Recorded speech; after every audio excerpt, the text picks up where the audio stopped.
இப்போ லஞ்ச பணம் வாங்கியிருந்தா லஞ்சம் யார் கொடுத்தாங்களோ அவங்ககிட்ட திரும்ப கொடுத்துடணும். அப்படி அவங்ககிட்ட கொடுக்க முடியாட்டாலும் ஏழைகளுக்கு எளியவங்களுக்கு ட்ரெஸ் ஆகவோ ஒரு சாப்பாடோ கொடுத்து அந்த பணத்தை நம்ம வாங்கினதை என்ன செஞ்சிடும், நம்மக்கிட்ட வச்சிருக்க கூடாது.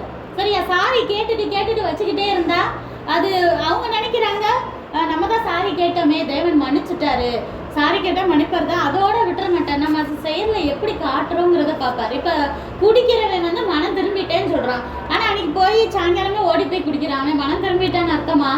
இல்லை, அதை விட்டுறணும் தானே. அப்போ நம்ம செய்கிற பாவத்தை முதல்ல அதை திரும்ப செய்யவே கூடாது, விட்டுறணும். விக்கிரகத்தை வீட்டுக்குள்ளே கொண்டு வந்தால் அதை நம்ம வீட்டை விட்டே தூக்கி எரிஞ்சிடணும். அதே போல் ஒழுக்கக்கேடான சில காரியங்கள் யாரோடையாவது செஞ்சுக்கிட்டு இருந்தாங்கன்னா அவங்க அந்த கான்டாக்டை அழிச்சிடணும். திரும்ப அவங்ககிட்ட பேசி பழகக்கூடாது. அதே போல் அபார்ஷன் அந்த மாதிரி பண்ணியிருந்தாங்கன்னா ஆவி ஆத்மா சரீரத்தை ஒரு குழந்தையோடதை அழித்த பாவத்துக்காக 3 குழந்தைங்களுக்கு படிப்போ இல்லை நம்மளால் முடிஞ்ச உதவிகளை செய்யணும்னு தேவன் எதிர்பார்க்குறாரு.